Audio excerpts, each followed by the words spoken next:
Tinderholt. He's a state representative in our Texas House. And he's decided that he is going to run for Speaker of the Texas House, which is a big job.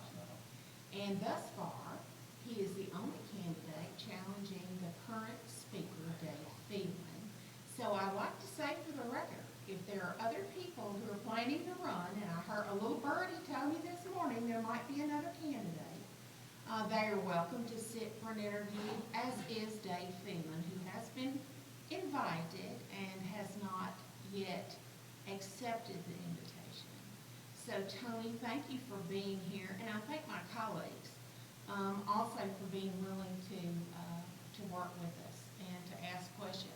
So we're going to start, and we're going to start with Ms. Glover, and she's going to introduce herself for those who do not have the pleasure of knowing Jill Glover, and we'll go down the line. And so Jill, after you introduce yourself, just go ahead and ask your question. And Andy, when you ask your first question, introduce yourself and on down the line. So thank you. I am Jill Glover, the State Republican Executive Committee woman for Senate District 12 and the chair of the Legislative Priorities Committee for the Republican Party of Texas. Representative Tinderholt, thank you so much for being here. My very first question for you today is, why have you decided to run for Speaker? You know, that's a big question that I've gotten asked quite a bit over the last 10 to 12 days. I think the things that you go through in life prepare you for something, right? As a Christian, you get prepared to do something, and you don't always know what it is. You're not always sure what it is.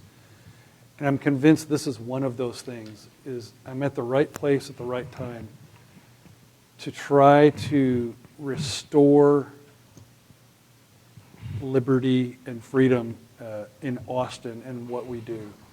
The current speaker, I tell people that I think he's a fine man. I've met him, talked to him several times. I watch him with his children. My wife knows his wife. And I'm able to differentiate. There's a difference between the political/professional individual and the individual on a personal basis. So while I like him and I respect him, I do not like the job that he's doing for Republicans. As a Republican member of the Texas House and then becoming Speaker, I think that the speakership should not be a powerful position. I feel like the Speaker should be a servant to 149 other members. So if you look at 205,000 people that I represent, I work for them. I'm here, not here. The Speaker is under those 149 members and should be a servant to them. And what I feel like has happened since I've been in the Texas House, and probably even longer, is that the speakership is a powerful position where people are held to a certain standard of doing what the speaker wants all of the time. And I also am not happy that we have a Republican speaker who caters to Democrats. I think that that's not healthy. It's obviously not what the Texans want. I mean, if you look at Proposition 6, they were pretty specific. I think it was about 81% don't want the minority party having chairs. And by the way, when they said they don't want it, that means if Democrats were in control, that the same would happen. And so there's so many more reasons, but those are the big ones. I think it's time to have a speaker that wants to lead and be a servant to the people and talk and push the Republican priorities instead of waiting until the last week of session and then trying to squeeze them in and water them down and get them passed and call them victories.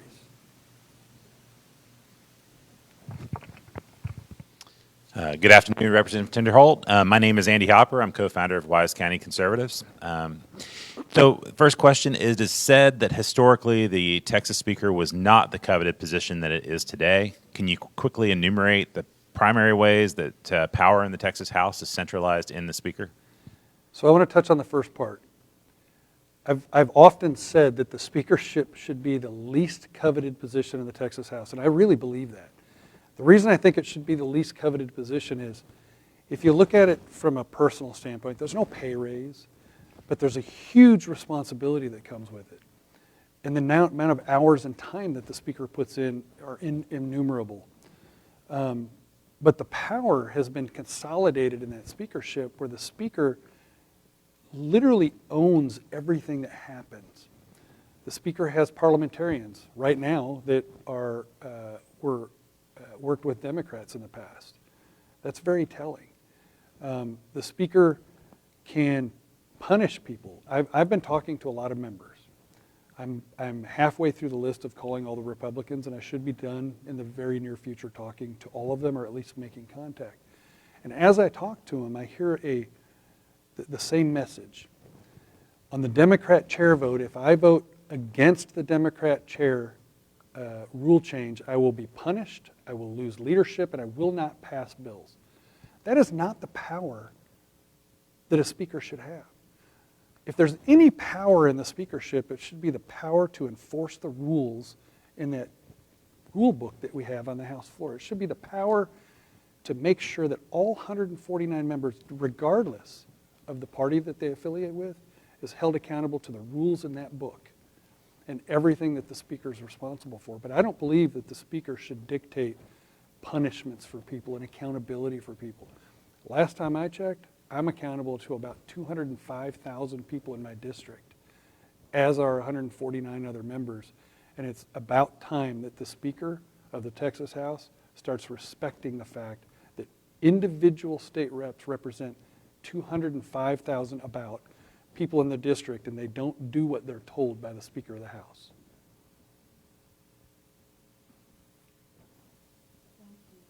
Thank you so much, Mr. Tinderholt, again, for being here. So let's get to some of the rules that are in the Republican Party platform that are important to the grassroots. And let's talk about Rule 44. Do you support Rule 44? And do you support it across the board for all Republican officials? Make sure that I know what Rule 44 is. I've been going through the platform inside and out lately, and one of the discussions that comes up is 233, and I want to talk about that at some point, but remind me of what 44 is. Rule 44 is what we call the censure rule. Oh. If you, and I'm not going to get into the weeds on Nope. it, but you get what I'm asking. And I believe they changed it to where there needs to be 3 issues, but I agree with that. I think that as a member of a political party, that you should have accountability to your voters and your party. And if you don't want to be held accountable, then run as an independent. But as a Republican, if I do things, this is me, this is just personally me, if I do things that are not in good order and conscience with the party that I'm affiliated with, the Republican Party, then I believe people should be censured. And the reason I don't worry about that is I do the things that are right. And if people are doing the right thing, they're not going to get censured. People make mistakes. I was talking to someone a little bit ago today saying that, hey, I feel like I vote right all the time. And then I had to go back and say most of the time, because we all make mistakes. And then we find out later that there was something in a bill, and we go make a statement, and we have to be able to defend that. And that's okay to make mistakes. But what's not okay is not pushing the party platform and not working through it and trying to, do the will of the voters, the people that elected you. We owe it to them. We're servants. And I want to say something that I've talked about a lot since I've been a state rep. I spent 21 years in the military, and I watched other nations be able to go vote and do the things that we take for granted. I think that people get lost in the fact that voters vote for us. The Republican Party platform is created by another group of people, and we go execute that platform. We also don't grant or take away rights. We protect inalienable rights. And that's our job. Our job is to go to Austin. We don't create the platform. We execute the platform. And so the short answer is yes, I agree 100% with that rule. I think people need to be held accountable. Thank you. Howdy, I'm Tom Glass. I wear a lot of hats as I go through my political life, but the 2 I think that are most interesting and important for this organization is I run a group called Texas Legislative Priorities, which focuses on making sure that the legislative priorities get passed during the session. And I run a group called Texas Constitutional Enforcement, which is trying to get our elected officials to adhere to the Constitution and protect the rights of Texans that are protected under the Constitution. My first question is, it's a process question, just to kind of understand as we watch this process. The de facto process for picking the speaker has been different over time. How do you see the process playing out this time? Does the Republican caucus still have a rule to pick the caucus in caucus and then support it at the legislature? And do you think that will be honored this time? And how do you think the large freshman class that's coming in factor into all of this? You know, that's a really good question. I'm glad you asked it because I was one of the 5 members that helped create that rule. The intent behind the rule is pretty simple. Historically, speakers would go garner Democrat support and add on some Republicans, or they would get a huge amount of Democrats to support them. And they might not talk to some of the Republicans or none of them. And so it was intended to decrease the influence that Democrats had when Republicans have control of the House. And it was a good rule. And Grassroots loved it. It's actually Plank 233. And I think it's a 233A maybe, but when you look at that rule, since we created it about 5 years ago, 2 speakers have bypassed that rule, the intent of the rule. The rule essentially is that we go into caucus in December after the November elections, and we do a secret ballot. And on that secret ballot, the winner that leaves the room, everyone in the caucus has pledged through that rule that they will vote for the individual that won the secret ballot. So if there's 2 people and one gets 60%, one gets 40%, everyone that was on the 40% team is now on the 60% team as a group. Dennis Bonnen and Dade Phelan both bypassed it. I'll just use the example of Dade Phelan. November 4th of 2020, Dade Phelan came out the day after the election, November elections, November 4th. Basically said the speaker's race is over, essentially. I have the votes and I will be the speaker. In my mind, he bypassed that rule. Now, I have members, as I'm talking, I will not use names, but I'll tell you, I'm talking to several members, and they're basically saying, if you refuse to abide by that rule, I will not and cannot vote for you. I disagree, and I think the Grassroots would agree with me that it's been bypassed, and I refuse to follow a rule that I helped create that's been bypassed every other time. And now, because it's a rule of convenience, they get to say no to me as Speaker of the House so that they can vote for the individual that will kill Republican priorities, will cater to the Democrats. I refuse to allow that. And so I'm not going to. I will tell you today, here and now, that I intend to take the vote to the floor. 150 members are going to have to choose who they want for Speaker. They will have to choose, if there's 2 candidates, a red or a green button, and it'll be Representative Tinderholt or Dade Phelan. And they're going to have to do it out in the open, where the voters expect us. They expect that we do things transparent and open, not behind closed doors. So I'm saying it here today. I helped create the rule, and some of my very close friends helped craft that rule even more than I did. And they want me to follow the rule, and I'm not going to follow it. And I know this is a job interview, and that may or may not be something you want to hear. But I think it is absolutely preposterous to think that because it's convenient today, that Representative Tinderholt should follow that rule today, when it hasn't been followed since we've had it. I think it's just insane. I think it needs to be changed, to be honest. Representative Tinderholt, also in that rule, I think there are 3 parts, or perhaps not the rule, but the plank 233. There's a Part B and a Part C that talk about the speakers shall support the legislative priorities of the Republican Party of Texas. How have Republican representatives historically regarded the RPT legislative priorities, and how would you rate their current commitment to passing legislation for these priorities? Historically speaking, the legislative priorities are run by the Speaker of the House. Whatever is decided will pass, will pass. If they decide that it will pass watered down, it will pass that way. Sometimes there are liberty-minded people that are courageous and they will add and do amendments to those bills to try to make them better.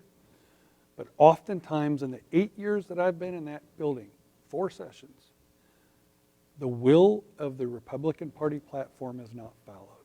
And I pledge this: if I'm honored enough to become Speaker of the House, I will be a servant to 149 members, Democrat and Republican alike. If they need barriers removed to make their job more successful, if they need help with something, that is the job.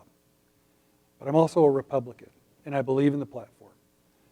And my job would be to go talk to chairmen and chairwomen and discuss the platform and ask, how are these bills going? What's the status of them? Can we get them to the floor? That's the job of a Republican Speaker of the House. Now, the job of the Republican Speaker of the House is not to make mandates and dictate things. But it would be incumbent upon me to be checking on those and try to push those priorities through. That's our job. But sadly, I think sometimes, not all legislators, but some legislators feel like when we get to Austin that we're smarter than the voters and smarter than the RPT. And I just think everyone has their roles. The voters vote for us. They determine that we are the right people to go down and represent them. The priorities are given to us through a lengthy process, by the way. I got to go down to Houston, and I've watched it every session, but it's a lengthy process. And a lot of people spend a lot of time and resources to do it. And it's our job to listen, learn, and execute those. Our job isn't to create the priorities. They've already been created. Our job, we need to know our role. In 21 years in the military, I learned very quickly that you need to know your role. You need to be a good follower to be a good leader. Well, knowing your role is just as important. And my role is to go to Austin and pass Republican priorities. That's it. I hope that answers your question. Thank you, Representative. My second question is, committees are perhaps the primary way that speakers kill bills he doesn't want to see the light of day. What are the committees? Why are committees such an opaque mechanism, and what changes would you support as Speaker to make committees fully transparent and committee members completely accountable to voters? First and foremost, I want to be very clear. Speaker candidates are forbidden from saying who they will or will not appoint and whether they will or won't keep parliamentarians and who they will or won't have on their staff. But I'll just start with how the chairmanships work and what I would do. So the Speaker of the House will appoint chairmen and chairwomen to oversee the committees. The Speaker will then refer bills to specific committees. Now that's where problem number one, well, problem number one is appropriate or inappropriately making someone a chair, vice chair, or basically putting the wrong people in those positions. It could be wrong because they don't know anything about the topic. It could be wrong for so many reasons. But then most speakers will put people in those chairmanships that will do their bidding and their will. So you could put someone that is a Democrat in public safety to make sure that pro-gun legislation does not pass, right? But then the Speaker can also misrefer bills to the committees that he or she thinks will do their bidding and their will. And you'll see me at the back mic over the last 4 sessions requesting for bills to be re-referred, and you don't get recognized. So number one, they appoint the correct committee chairman for their well-being as the Speaker to remain in power.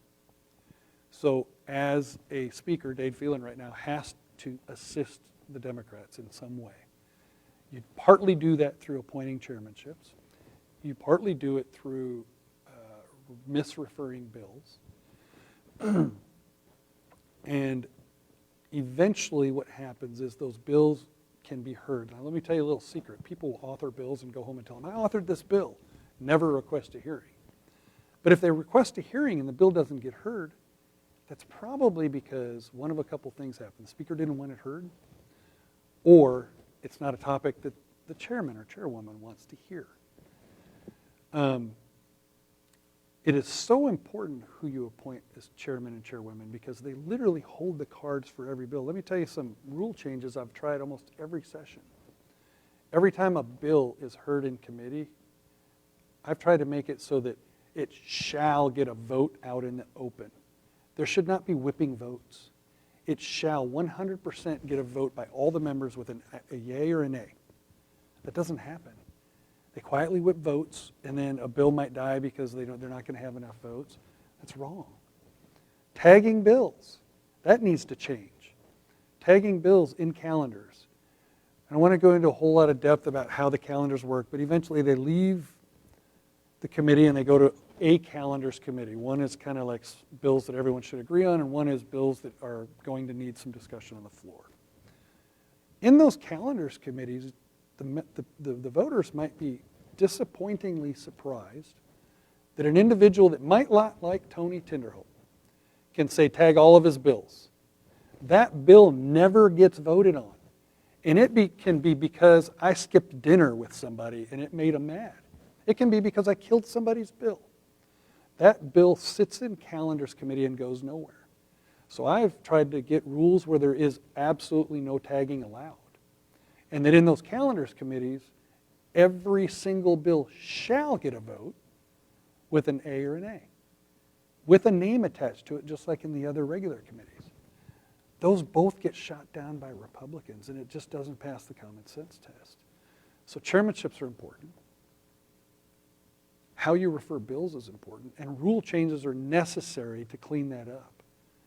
There's so many things that you'll see on the third day of session that are going to surprise you if you watch. If you've never watched the rules debate, I encourage people out there watching right now or that watch the recorded version of this, I encourage them to watch that day because you're going to see your legislators. Some are going to make you so happy. Some are going to be very disappointing. It's really an interesting day. It's even more interesting than the day where people vote for speaker, to be honest. Because the day that the rules vote happens, you're going to see some chaotic votes, and you're going to see some very interesting votes where people that you love do the wrong thing, and some people are going to surprise you. You might not have much respect for them as a voter, and you're going to see them do some pretty amazing things that day too. It's a long answer. I apologize. Yes, sir. Representative Tinderholt, we are well acquainted with all the excuse making as to why bills can't move along faster. In fact, I like to say the excuses are legion, and that has every meaning that you could imagine attached to it, that statement. It's against the people. And so I'm going to ask you about a new one and ask you your depth of understanding of it. And how you would remedy the situation. As you know, the governor, the lieutenant governor, and the speaker are the bosses, if you will, of the Ledge Council. So explain to us the Ledge Council's role in moving legislation along the process, and if you are aware of any anything that could be done to improve that process. I'm going to give you a simple answer. I'm going to give you the most simple answer that you're not expecting. The governor knows what he wants. The governor knows, whether it's priorities or not. The governor knows. Now, the RPT told us what we needed to do. I'm going to tell you what's going to happen. The Senate, within the first 30 days, will probably push all 8 priorities over to the Senate. Because the lieutenant governor knows what the people want. He knows what the RPT came out with. And they're going to push really good bills over to the House. They always do. And then the House is going to sit on their hands. And they're going to kill most or all of them or water them down, right? That's what's going to happen. So regardless of what the Ledge Council does, everyone operates semi-independently, and they want to pretend that they have this council that does all this coordinating and all this decision-making. But what really happens is the governor is going to push his priorities. The lieutenant governor traditionally is going to push the priorities, which is what we should expect. I'm being very general.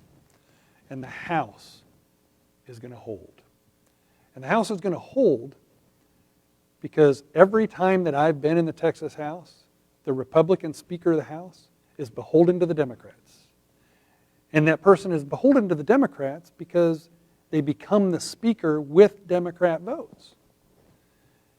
And so all of those priorities that are super important to the people of Texas, the Republican voters, are going to die in the Texas House.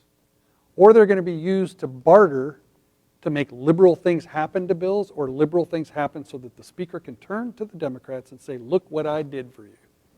I will give you an example. Democrats left last session. This is the power the speaker currently has. Democrats leave last session. I think Dade Phelan will remember the discussion I had with him in his office about 2 hours before the Democrats left. I went to him and said, they're leaving. We have to do a call of the House. He said, I have this. I got control. He didn't. They left. They left the state of Texas. They stole $221 a day. $221 a day of taxpayer per diem. You paid for it. At 12 days, it exceeds $2,500, which last time I checked, exceeds the amount for a felony. Yet Dade Phelan, because he's beholden to the Democrats and he uses them to get elected, was reluctant to do a call of the House. And when a call of the House was done, DPS and nobody was sent out to retrieve them and bring them back to their place of business. And my peers will tell you, some, that we don't want Washington, D.C. type politics in Austin. Well, when they say that, I have an argument for them. When the Democrats left their place of business, they left the capital of Texas, where we get work done for Texans. They boarded an airplane and they put beer on their bus and their airplane, and they went, where did they go? Washington, D.C., to spend time with the liberal progressive Democrats in order to push their agenda and raise millions of dollars so they could turn around and use those millions against us in our general election. And then a month later, I had to fight. I'm talking fight hard at the front and back. I had to stand at the back mic for 2 hours. I finally, after fighting, got to do a second call of the House. But there were no teeth in it. There was no secondary effects from it. The speaker right now has way too much power. And the power is given to them by Democrats.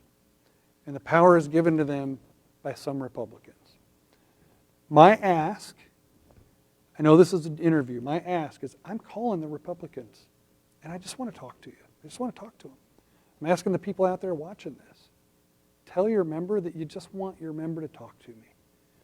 I want to talk to him. I want to take the fear away, the intimidation away, the gamesmanship. This should be very simple. The speaker should be a servant. The speaker should be talking to every Republican member, including chairman, vice chairman across the board, about what the priorities are and why aren't they moving. But it's not a dictatorship. I represent 205,000 people, and so does he. So do your reps, whoever they are. And so that's a pretty long, drawn-out answer, and I apologize, but I'm very passionate about running for this position. And I feel like it's been done wrong and unethically for too long. Thank you, Representative Tinderholt, but I'm going to redirect because I have a bone to pick with this issue of the Ledge Council. So let me give you the grassroots perspective. Sure. Over and over and over again last session, we were told, we're waiting on Ledge Council to get the bill out. We're waiting on Ledge Council to get the bill out. This went on for 2-3 weeks. That's ridiculous. So where we are is saying, prove to us that you tried to get the bill from Ledge Council. Where's the email you sent to the governor, the lieutenant governor, and the speaker to tell Ledge Council to get off their backsides and get the bill out? See, it's just a tactic. Well, so I'm asking you, if you are the next speaker, what will you do to remove this barrier? Will there be accountability for the Ledge Council? So the people that work for Ledge Council work for the legislature. And as Speaker of the House, if there's any power in the speakership, the power comes in managing staff. And I think it's an excuse oftentimes. But there's nothing that keeps the Speaker of the House from going to Ledge Council and saying, why is this not done? When will it be done? Where is it? I expect it by noon tomorrow. That needs to be done. Just like misreferring bills or doing the things to thwart the will of the people has become tradition in that building. And I think it's time. where a Speaker of the House holds staff accountable. There shouldn't be any excuses. This should be easy. I was talking to someone earlier today and they said, sometimes they won't get the bills referred. I pledge to refer bills when they come through, sometimes within minutes. I don't know why it takes weeks, and I don't know why Ledge Council holds that paperwork, but I agree with you. And I think transparency is important too. If you're asking for documentation to show why a bill didn't move, by golly, you should get it. If you do an open records request or you come and talk to me as the Speaker, I'm going to find out why. It's important that the people that work for Texans actually do work for Texans, and they don't sit on their thumbs and hands and do nothing. So I agree with you.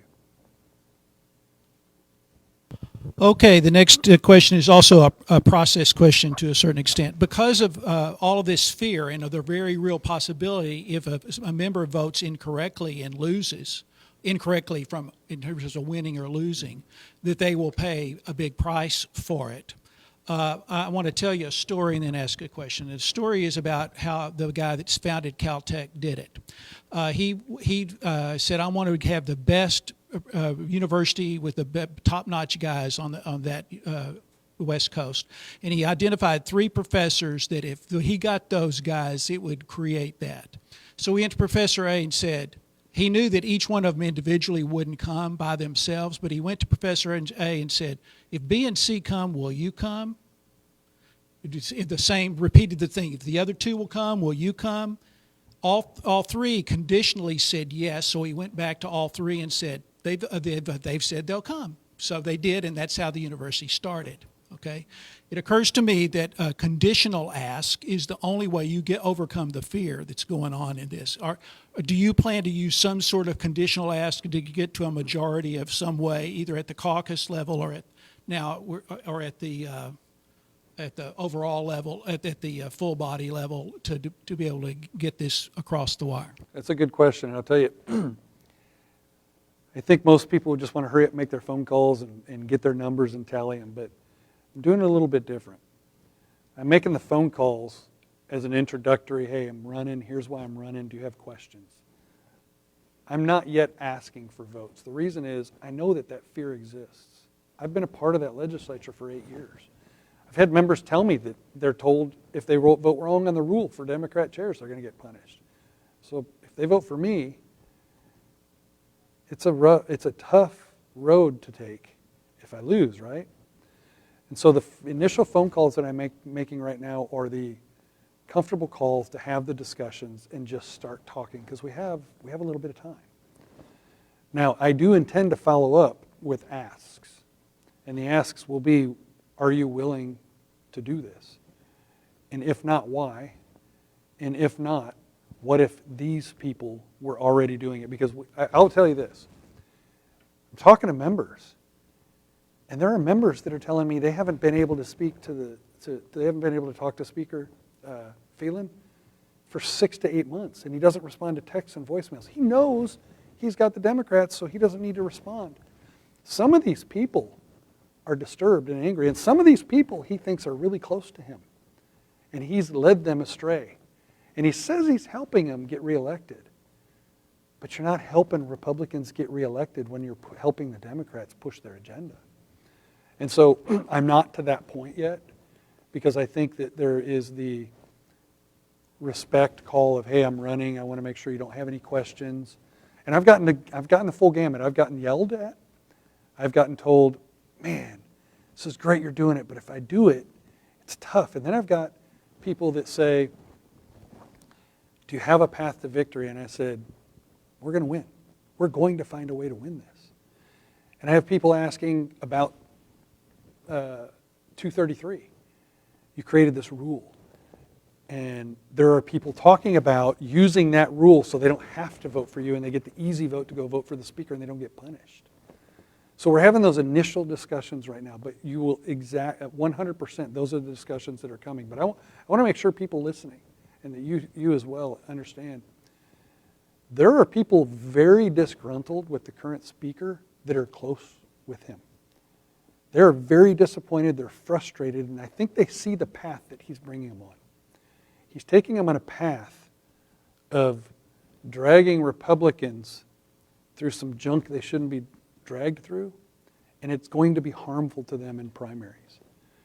And so I think those discussions have to happen, and then the discussions have to go to with the people that I know I have, and telling people who you have, and trying to convince folks to come along.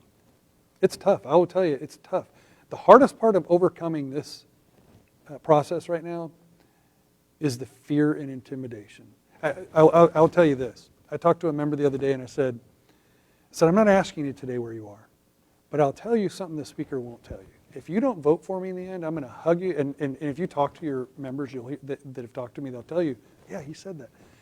I say, if you can't vote for me, I'm going to hug you, high five you, respect you, and love you the same, and get to work for Texas after it's all said and done. The current speaker's not doing that. If you don't vote for me, you'll be held accountable.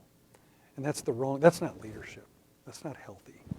And so I'm right now trying to overcome that fear that people have, because there are a lot of people that are close to the speaker that are not with the speaker.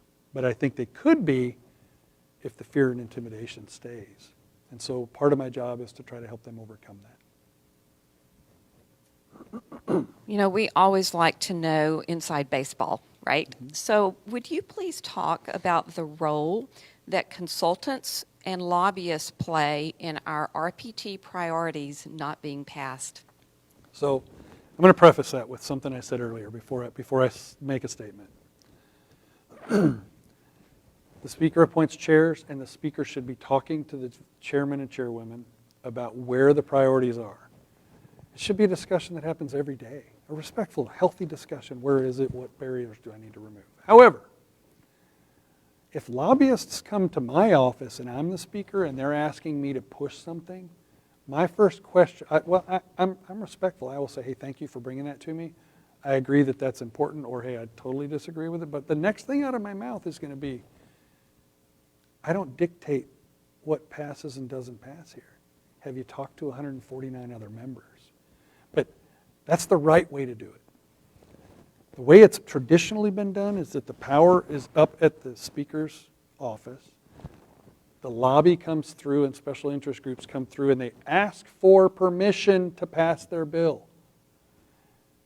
I have heard so many people say, well, you know, we got this last session, so that's good enough. I was told that we got our fair share last time. Wrong answer. Your fair share is that your party is pushing the policies and things that are asked for of the members, and the speaker facilitates removing roadblocks and making sure the rules are enforced and keeps talking about it all the time. But sadly, the power at the top, where it's been consolidated, is making all of the decisions. And so they're raising tons of money for the speakership, while the lobby, depending on who you are and what your topic is, wins or loses, right? There's a reason that one of the most important low-hanging fruit in my eyes didn't pass last session, and it's the speaker. Child gender modification. Are you kidding me? Child gender modification was the low-hanging fruit that a lot of Democrats don't like, and a whole lot more Republicans think is disgusting. Heck, people can't smoke cigarettes now. They passed that 2 sessions ago, I think, till you're 21. Can't drink till you're 21, but we're going to let people modify permanently someone's gender, and that didn't pass because of the power base that's held at the speakership, and that individual has to placate to the other party because that party helped him get elected. Any comment about the consultants? Consultants. Well, which ones specifically, because there are so many. Are you talking about the consultants for the state reps or the consultants for, okay. There are all different kinds of consultants. But sadly, you see a lot of consultants that are working for the speaker with House members. I'm not going to name them. They know who they are. And that literally adds to the power base that the speaker has. If people have consultants to try to win your election and help you make decisions, they should be at the individual level, not given to members by speakers. And you guys are involved enough, and the people watching are involved enough. You know the top 3 to 5 consultants that are working with the members that work with the speaker. You know who they are, and you know who their state reps are. And I think it's, number one, it's unethical, but it's not illegal. And so they're not breaking any law. But it just adds to the power of the speakership, and it's wrong. It's not. When we go to Austin, we should be doing things that are good for the people of Texas. That is not good for the people of Texas. My third question is, legislators currently have a broad latitude to change their vote even long after the vote was taken. The ability of legislators to have it both ways by doing the speaker's bidding while telling constituents that I didn't vote that way gives the speaker an army of unaccountable lieutenants that help centralize his position. As speaker, what changes would you make to the vote tallying system to hold legislators accountable? You know, that's going to be my shortest answer. You'd be surprised. We have a couple members that always say, record vote, all the time, and it makes the members mad. And there's a small cost. There is a fiscal note to that where people have to enter it into the journal. So there is. It's small. I think you literally make everything we do in Austin transparent. We owe that to 30-ish million Texans, regardless of what party they're from. We owe it to them to record every vote. How I talked about committees having to vote on something and not hiding. Everything that's done on the House floor should have a vote with a name attached to a red or a green button. Red for the people out there, no, green is yes. So when Tony Tinderholt votes on something, it's not, it's Tony pushed a button or Tony was recorded in committee. The shortest answer is record every vote, every time, all the time. Because how easy would it be for any of you to go pull up my name and look at how I vote? Right now, oftentimes you don't know. Now you know on the bills that pass and fail on the floor, but all the other stuff you don't. So on that, but specifically their ability to change their vote. So they voted one particular way that shows up on the board, and they push the right button. But then, like days later, they're like, you know what, I didn't vote that way. And then they go back and tell their constituents, I didn't vote that way. So yeah, that their machine malfunctioned. You guys all know that, right? So that I'm going to be fair and tell you as a legislator, I think you guys know that I'm pretty conservative and I try to do the right thing all the time, and sometimes I get it wrong. That's the common terminology that's used, is that your machine malfunctioned, but sometimes, small portion of the time, it's where you really, man, I messed up. I didn't know that was in the bill, but sadly it's used. It gets used exactly the way you're saying. No, go look, I did that. And the average citizen is not going to go to look and see that they changed their vote, right? But if they change their vote, they should do what we do. We put a note in there that says why it changed, right? I'll give an example. I own a company that would have been affected by a bill out there. I white-lighted it, present not voting, and I went and made a statement of why I did present not voting, because it would have affected my business in a positive way. They can do the same thing if their machine malfunctioned. They can say what really happened.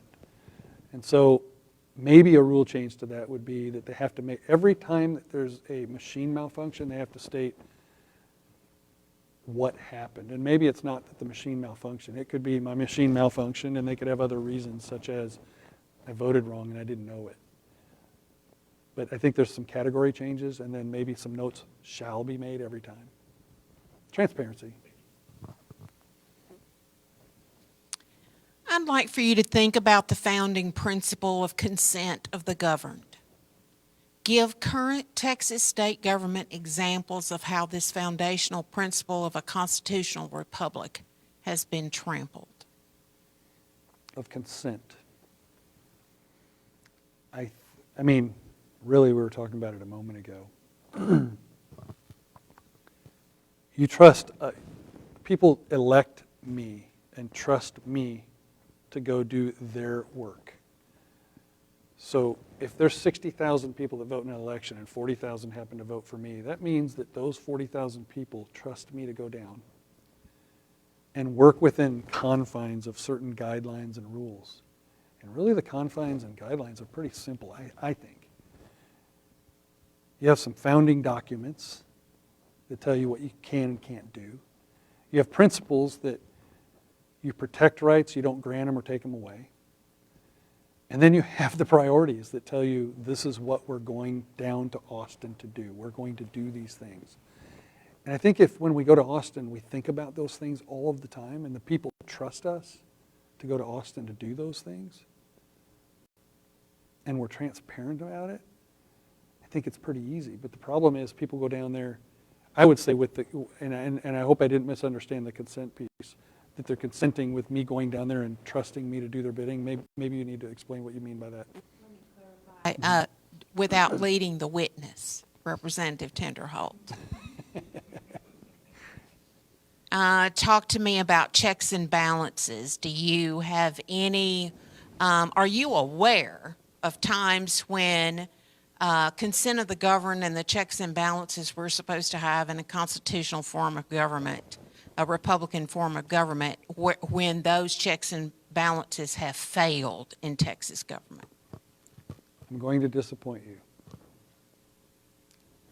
In D.C. and in Texas and probably every other state, sadly, I think they fail all the time. Almost all the time I think they fail because most members, many members, not most, many members go to Austin with the intent of creating what they think is important in Austin, and that's what they do. And I think far too often that people forget that they're there for other people. And so I think most of the time it's done that way, to be honest with you. And I know that's not something you want to hear, but I know that you're very involved, so you know that I'm probably right. And it's disappointing. Okay, I'm going to skip to down in my list of questions down to one that I think I'm burning to ask. In the race to pick the United States House Speaker that's coming up here for the next legislative session, a guy by the name of Russ Voigt, who's a former OMB director and is now the president of a group called, Center for Renewing America. He said he's opposed to McCarthy for Speaker. He said it. He says, I think he's a nice guy, but I think he's a peacetime Speaker. And with the war on America that's going on right now from the left and the globalists, we need a wartime Speaker. And so my question for you is, given that everything we hold dear here in Texas is under assault from those very same players, do you think we need a wartime Speaker? Are you a wartime Speaker in that regard? And compare your sense of urgency about these issues and these assaults and your commitment to do something about it to your opponent for Speaker. Multi-pronged question, but I'll tell you this. The current Speaker is a nice guy. I know people are probably surprised to hear me say that. I think he's a nice guy. But I think he's failing our party. And sadly, I don't think that he should, that I would not want, I voted last time for Dade Phelan. And it was a mistake. And at least I can sit in front of my constituency and tell them, I think he's a nice guy, but I think I made a mistake. Doesn't mean I hate him. Doesn't mean I don't have respect for him. He serves the people of his district. So whether it was wartime or not, war on culture or not, I don't think that he's the right person. I will tell you this. I think you all know that our nation, our way of life, Christianity, our children, science are all under attack.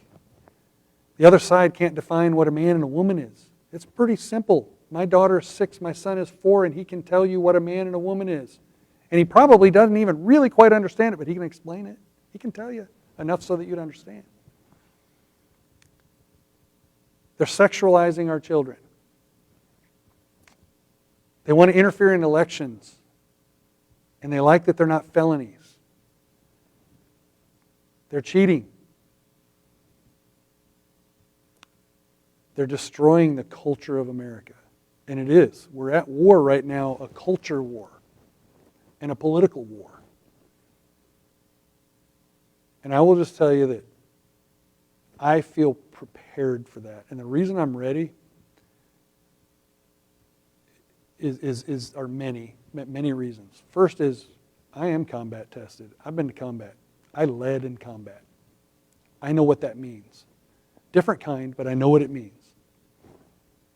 And I think that having core moral and ethical beliefs is just as important as being battle-proven.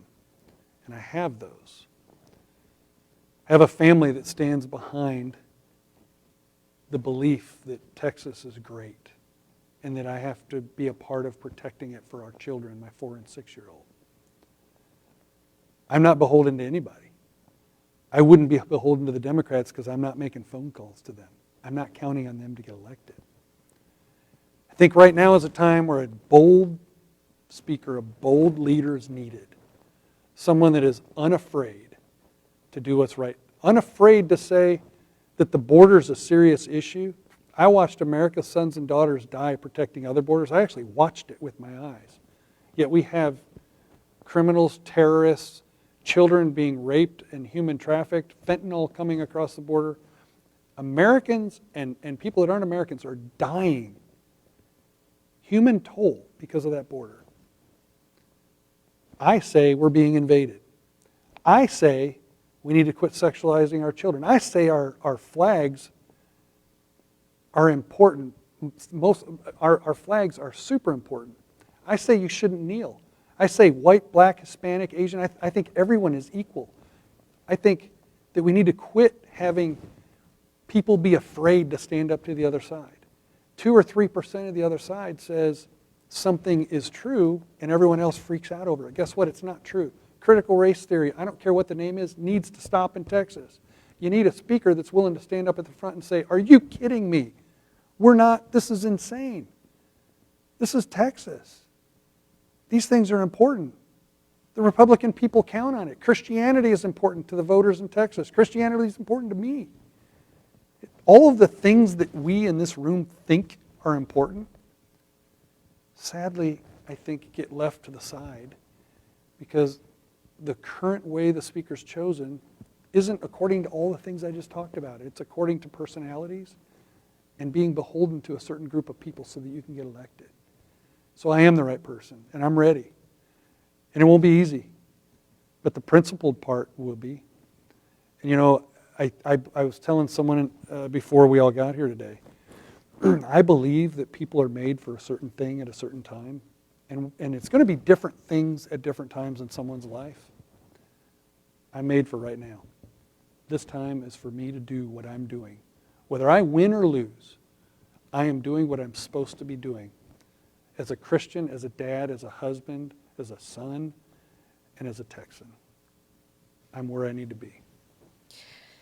Like Mordecai said to Esther, consider that you were made for times such as these. My question really touches on, I think, what you've already been talking about a little bit, but I want to take it a little bit further. Do you think our current legislature understands the real threat of communism to our state and to our nation, and how close we are to losing our liberties, including the rights of parents' authority over their own children?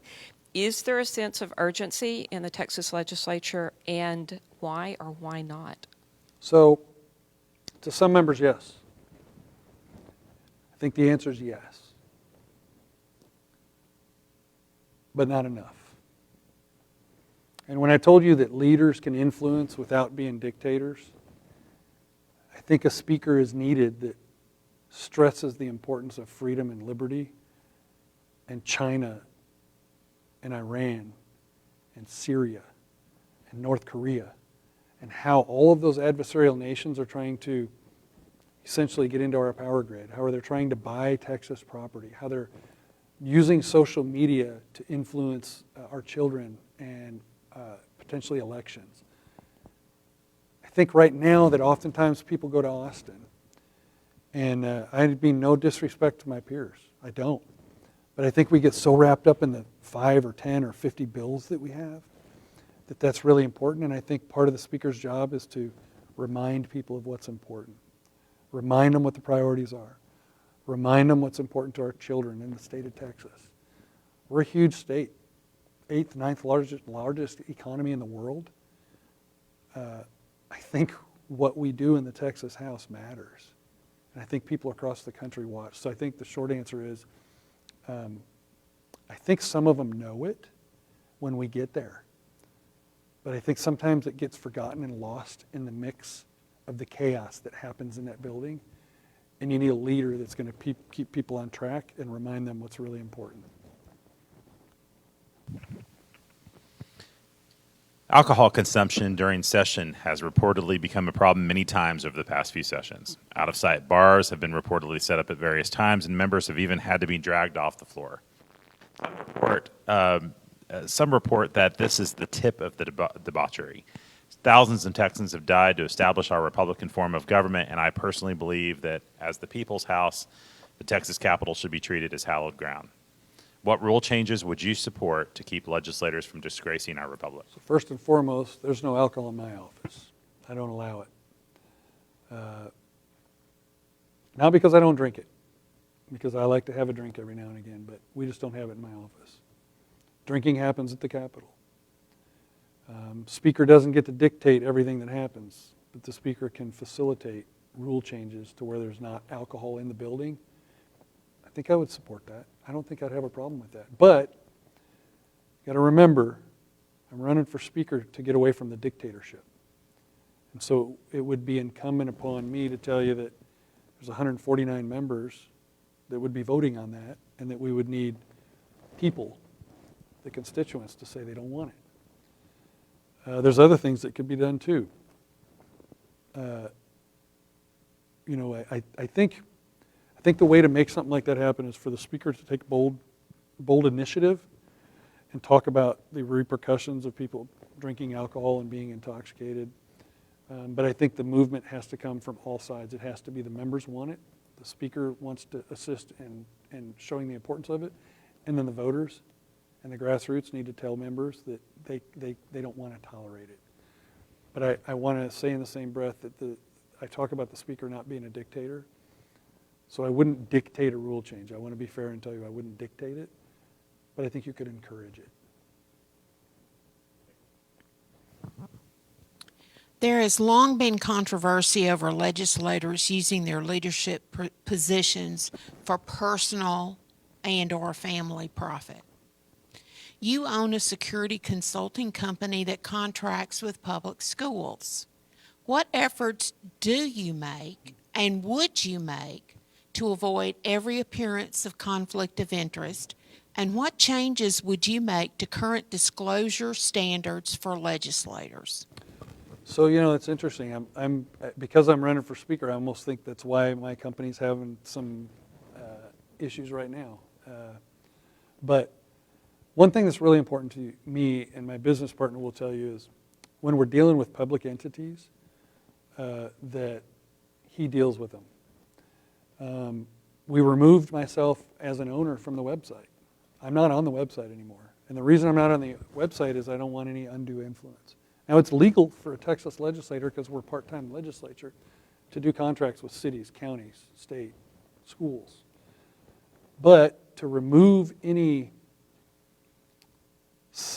ideas that could be any improprieties, I try not to interact during the contracting process a whole lot.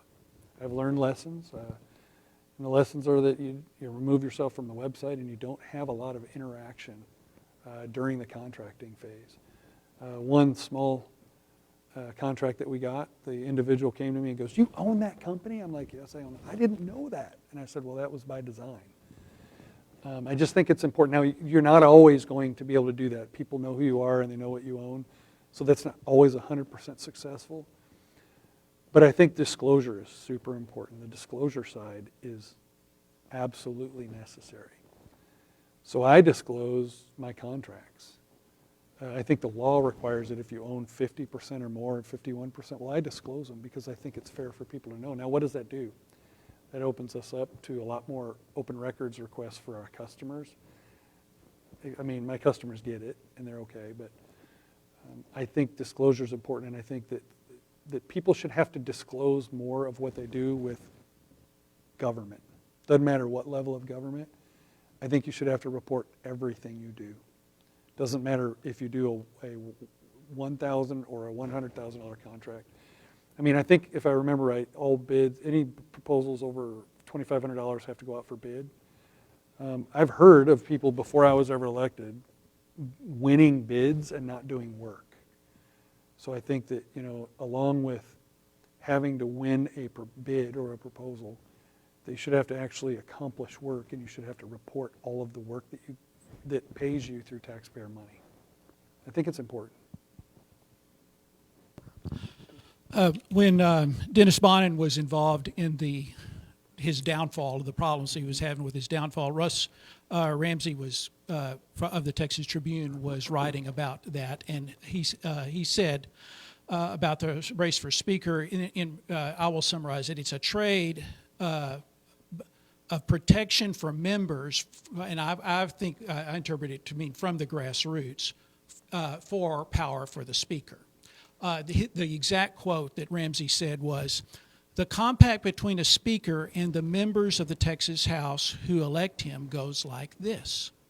Protect the members from the outside world and from fratricidal colleagues. You know who you are. And in return, you get the perks of speakership." I wanted to know what you think about what Russ Ramsey thinks he's describing as reality. You know how a speaker protects members? Tells them to vote their district. The other way a speaker protects members is you get elected by the majority party and you influence and push the priorities in a respectful way. That helps members get reelected. That helps members be respected by the public. That helps people want to go vote for you. I always hear the words, bad vote. I can honestly tell you in this room, I don't take bad votes, not knowingly. I've taken some. I told you last time I voted for the speaker. Again, I'm going to reiterate. I don't dislike him. It was a bad vote. It was a bad decision. I make bad decisions sometimes. We all do. There's no bad vote. I always hear, why are you cutting us up with that amendment? I'm not cutting you up. You chose to do something that the people that elected you don't want you to do. If you did what they wanted you to do, you wouldn't be here in front of me asking me why you're getting cut up. I did an amendment that my district wants me to do. It's easy. So should a speaker protect members? Sure. But not the way you said. A really good way to protect members is tell them to be an individual, vote for the people in your district, regardless of how it is, and try to respectfully push the priorities with the chairman and the Republican caucus and the members in the Republican Party. If you do right in Austin, the people at home are going to love you. They just are. And that's what everyone wants. Everyone in politics wants to get reelected. Well, I don't think anyone needs protecting in Austin. Do what's right. And I will tell you that I'm running for speaker. I'm trying to garner Republican votes, and there will be some Republican members that are going to feel like I'm poking them in the eye. I want to say to the camera, I'm not poking you in the eye. I'm saying I will protect you as Speaker of the House because I will encourage you to do what your voters want you to do, and I won't ask you to do what I want you to do, which is what's currently being done. That's the way a speaker protects the members. What do voters need to know to be better informed about their representatives and how well they are representing their interests in Austin? So, interestingly, I don't think enough people meet. I'm excited about that question because we meet people every Wednesday. Enough people don't meet with their representative. And so they don't know who they are and kind of what they stand for. We knock a lot of doors too. There's scorecards out there. There's tons of scorecards. Some are biased, some aren't.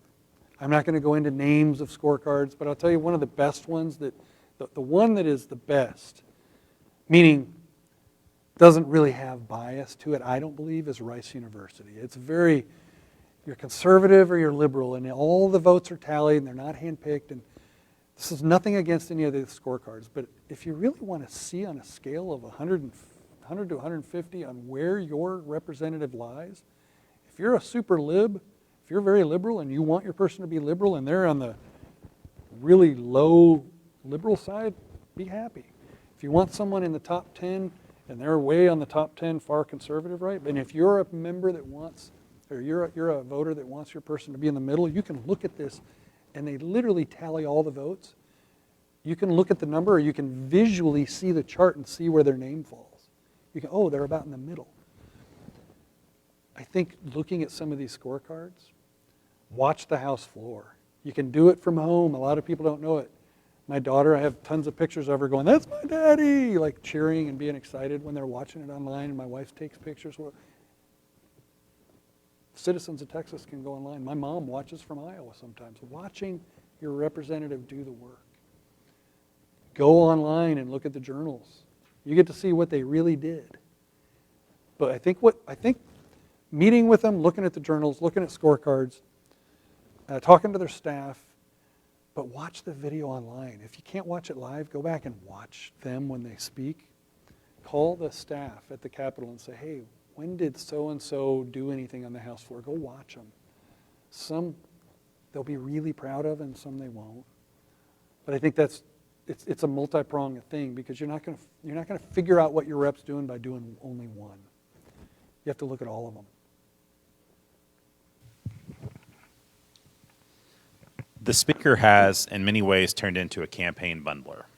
At present, Speaker Phelan has at least $5 million on cash and gives out, in some cases, over $100,000 to individual candidates. Do you believe that it's appropriate for a speaker, or even the governor, to be the primary donor for legislators, and what changes to the rules or statutes could we make to break the back of the lobbyist-funded That's establishment? actually a good question. Of the people, by the people, and for the people, right? Of the people, by the people, for the people. So when the government, someone like the speaker or governor is giving out money, is that really still of the people, by the people, and for the people? I challenge that. I disagree. You know, the speaker put out, I didn't see it, by the way, but I've been told numerous times about a tweet. And if I'm wrong, I apologize in advance, but I've been told more than 5 times. So I'm going to believe it's true. The speaker put out a tweet that said, "Here are the reasonable Republicans I'm supporting in the general election." Can anyone validate it? Did you see that? Anyone know? Well, those reasonable people, I'm guessing, are the people that he gave money to. Well, guess what? I didn't get any money because I must not be reasonable. There are freshmen. I'm talking to all the members. There are freshmen that didn't get money because they must not be reasonable. There are senior people that have been in the Capitol a long time that must not be reasonable because they did not get money. So now we have elected officials dictating who they want to be in the Capitol because they do their bidding and they do what they're told. I'll leave you with this. Of the people, by the people, and for the people.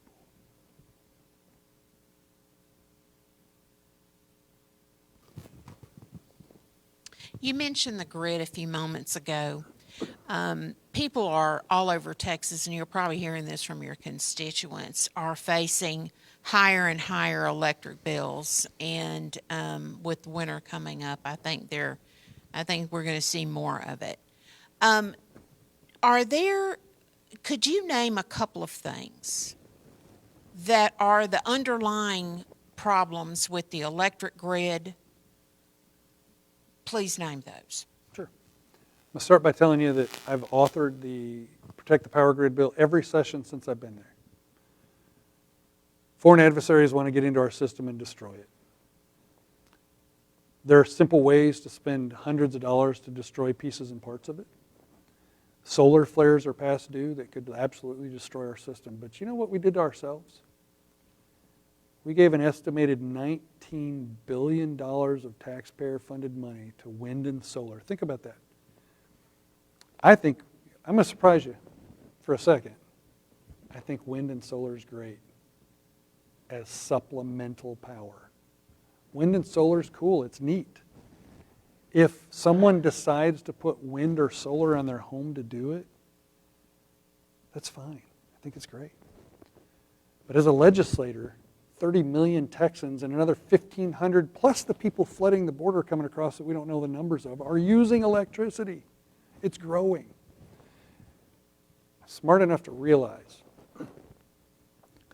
that a piece of coal or a unit of natural gas has a scientifically proven calculation as to how much power that will create. So we know what we're getting. We already know. Wind and solar today might produce 70% of what they promise, and tomorrow it might produce 1%. Grid reliability is one of the most important things we can have. The reliability of what we think is normal. We go flip a switch. My kids don't know any better. They flip the switch, the light comes on. Turn the water comes out. Right? Sadly, we gave $19 billion away using 313 subsidies to wind and solar over about a 10-year period. That same money, if you're going to give incentives, and I'm not saying I agree with incentives, if you're going to give incentives, right now is the right time to give them to nuclear and thermal energy. Right now is the time to do it because we're in trouble. We're in so much trouble. Power should be considered a part of infrastructure. Power is life for people. I don't want to scare people, but 50 to 70% of the population, 50 to 90% of the population of Texas could perish if we lost our grid for the 2 years we thought we could. Think about that for a moment. So what I would say is, first and foremost, we have to make sure that we're building thermal power generation immediately. Nuclear needs to be done. We have to increase the power generation across the state of Texas. And we need to ensure that it's safe. And what do I mean by safe? I'm saying secure. There are things out there right now that we can put on and in and around our power grid to protect it from nuclear attack, thermal protection. It exists.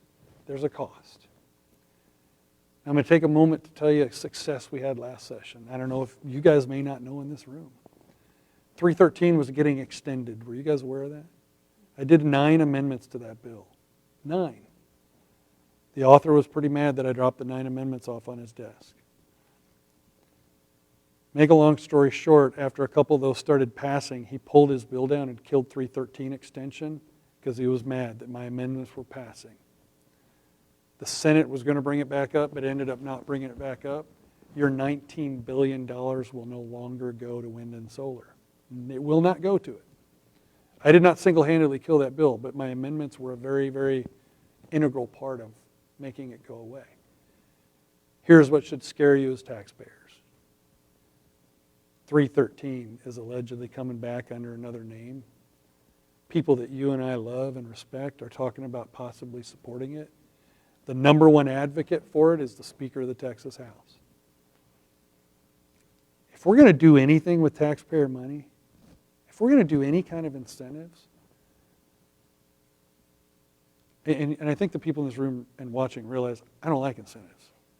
But if we're going to do something, let's do it for thermal and nuclear energy so that when my children and your grandchildren and kids turn on the lights, that the light comes on. When the elderly couple needs their breathing machine to work, that it works. Because we lost Texans' lives because of the power grid. We owe it to Texans to fix the power grid, and fixing it is multifaceted. You can't just look at it as one piece. I'm talking a lot about this one topic because I've authored the bill over and over.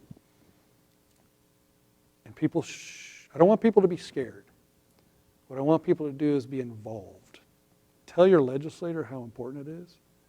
Tell the Speaker you don't want another version of 313 that's going to help wind and solar. If leadership, whoever it is going to do something for power, and you're going to use incentives, then please do it for thermal and nuclear. Texans deserve it.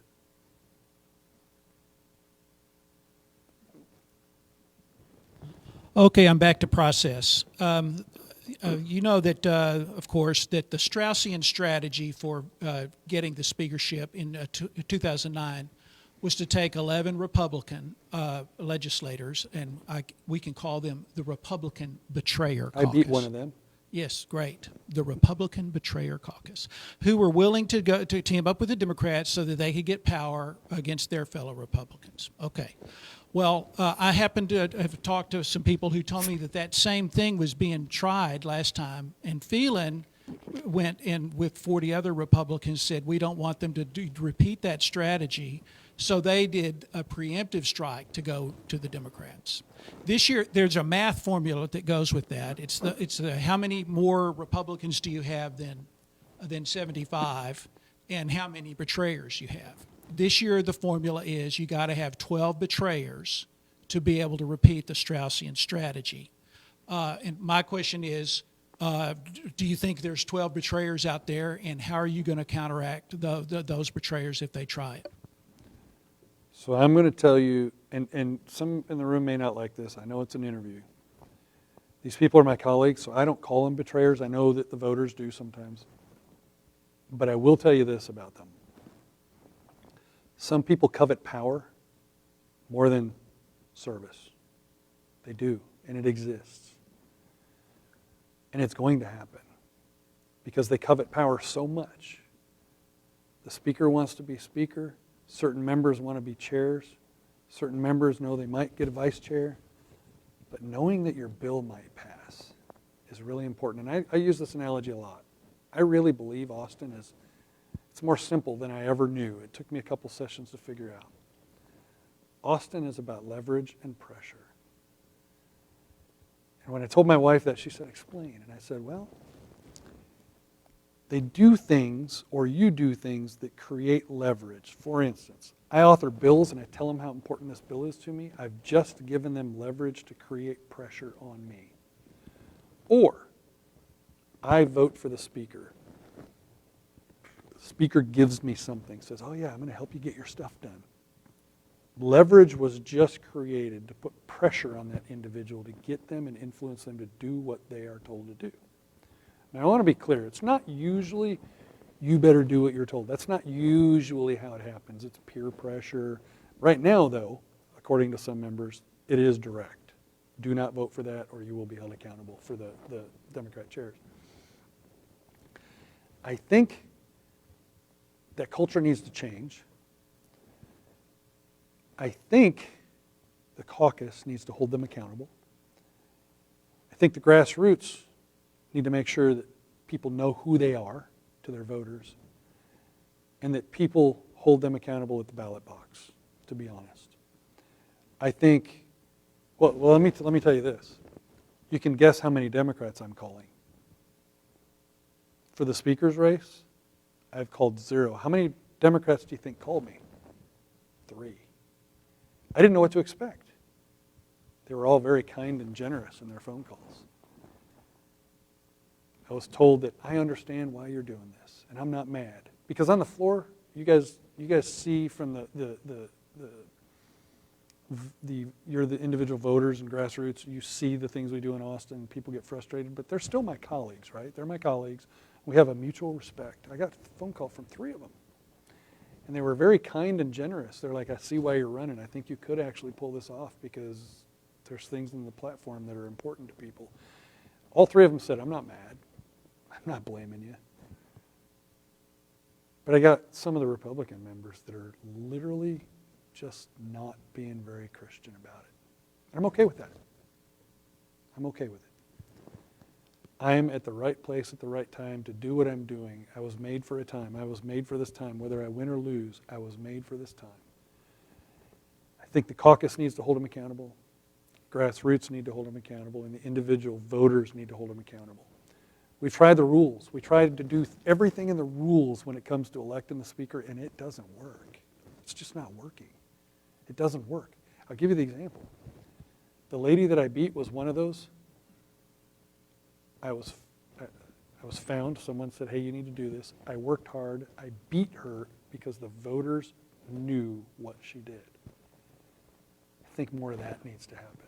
What you guys do and what the grassroots does is invaluable. You inform voters of what's really happening. Now, you know what? It's not a question. But do you know what a lot of legislators don't like? They don't like grassroots telling how Austin works. Well, guess what? I want Austin to be simple. I want people to go down to Austin, my peers, Democrats and Republicans. I want them to go down there and feel free to push the red or green button and do amendments that they want to do without undue influence and disrespectfulness. I want to respect Democrat bills. I'm going to disagree with a lot of them. Guess what? Pro-choice stuff could end up hitting the floor if I was Speaker, because the committees are run by the committee members and that stuff comes, and we can take note and enjoy what we will do to that bill on the House floor as Republicans. I'm going to switch gears just a little bit. What is the World Economic Forum, and why are they a threat to Texans? Can you explain that a little bit better to me? What do you mean by that? Are you familiar with the entity called the World Economic Forum? I'm not. Okay. You know what then? I'm going to switch and ask Well, another. before you switch, you realize after we leave here, I'm going to Google that. Yes, and that's appropriate. Yeah, I'm going to ask you another question. I might come back to that later, but let me ask you something else then. Describe for me the enumerated principles in the RPT platform, the foundation upon which they are based, and why they are so important for all citizens of the state of Texas. Say that one more time. Describe the enumerated principles in the RPT platform, the foundation that those principles are based on, and why they are so important for all citizens of the state of Texas. Of the RPT platform. Yes. So I'm going to be pretty simple-minded, and I'm going to be as simple-minded as you can about it, okay? We talked about this a few minutes ago. The average voter in Texas is not going to read the platform. Can we agree that the average citizen is not? I'll tell you what, let me rephrase it a little bit Okay. and see if I can help you. So the Republican Party platform is made up of a preamble, 10 principles, and then a whole bunch of planks. Yep. Can you talk a little bit about the principles that are in that preamble and those first 10 statements? I can, but And what they're based on? we can, but I think what the most important, that's what I was getting at, the most important piece of that, all of it's important, right? The entire platform is super important. And I think you'd be surprised that a lot of members haven't read it, right? A lot of members haven't read the Constitution, they haven't read any of the founding documents. But I want to go to what's the most important part, according to me. All parts of it are important. But really, really for a legislator that has ethics and morals and knows what right versus wrong is, the most important part of that is what? It's the planks. It's the things that we're supposed to do when we go to Austin. That's the most important thing, right? When it comes right down to it, if your legislators have ethics and morals and they believe in the Constitution, they believe in the simplicity of the documents, our founding documents, they're all going to go to Austin and they're going to do what the planks say. Sadly, we have people go down there, and we've talked about this a moment ago. We have people that go to Austin, and they want to create that platform on their own. They want to create what is going to happen in Austin and come out with a narrative. By the way, I've heard the most conservative session ever. Most conservative session ever. Now, if you look, we didn't pass all the priorities.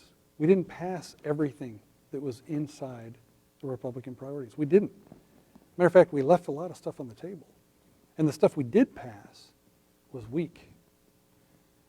I beg to differ. I don't think it was the most conservative session ever. We left low-hanging fruit on the table. And it's because people didn't believe in every piece and every part of our Constitution and our founding documents.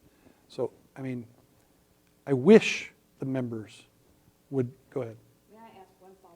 And then I'll stop picking on you on this. You're not picking on me. If you are elected speaker, would you allow me, the chairman of the party, and my Legislative Priorities Committee members to come to the Republican Caucus retreat and train you on our party platform? I didn't know where you were going with it. Now I do. That's a little more direct. So short answer is absolutely. And here's why. I spent too long in the military. I spent most of my adult life in the military. You know what makes our military amazing? Why we're the most powerful military in the world? Because we're so well trained. They say if you train the way you will fight the way you train. Does that make sense? If you make training realistic, when you go to combat, you will have already been close to it, and you'll be good at it. And our military is good because we train the way we're going to fight so that we fight the way we're going to train. How on earth can we go to Austin and fight for the priorities if most members don't read them, and if we aren't trained? I'm going to legislators, and I'm not trying to belittle anyone. I'm saying it about myself too. I say this to all of the people that come meet with me. We know a little about a lot of stuff as a legislator. We're just people that decided to run for office.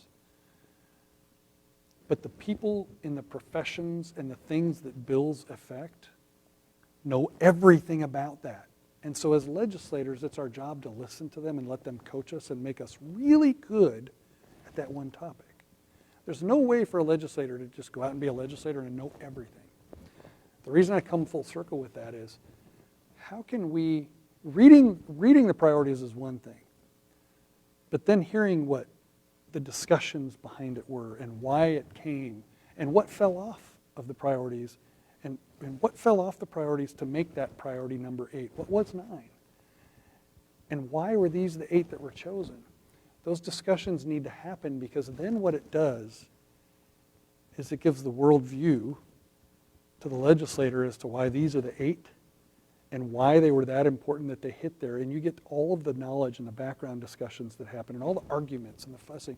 In that training, we're going to hear all of that. So then when we're on the floor and we're fighting the Democrats, we're fighting for a unified cause instead of just something that's written on a piece of paper that we may or may not have read. Sorry it took you so long to get to that. So my question is, there are many bills that were before the Texas House last session that addressed the 2022 primary ballot propositions on gender mutilation of minors, securing the border, protecting Texas from COVID vaccine mandates, elimination of property taxes, securing our elections, and election freedom, or education freedom. These bills, if presented to the people of Texas, would doubtless pass wildly, and yet dozens of bills addressing these issues never even got a hearing in committee, even committees chaired by Republicans. What tactics would you suggest? And so you mentioned a minute ago how important grassroots have been. So what tactics would you suggest for grassroots to expose these quasi-Democrats who call themselves Republicans, who dwell in the Texas House and are reelected by their unknowing constituents election after election? And then also, what rule changes would you support to force bills to a floor vote, bypassing committees entirely? Okay. So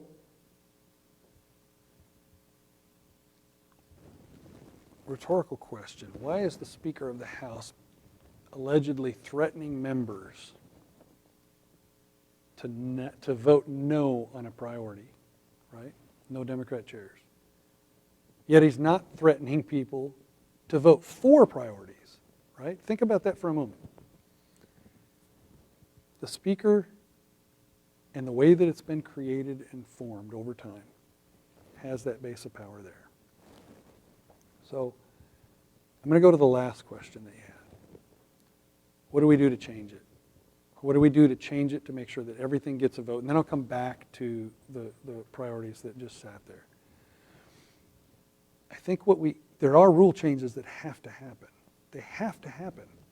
Everything that goes, so I think the first one is, when you author a bill, that it automatically gets requested to have a hearing. You can't hide behind, I authored the bill, and you go home and tell people you authored a bill, but you never asked for it to be heard.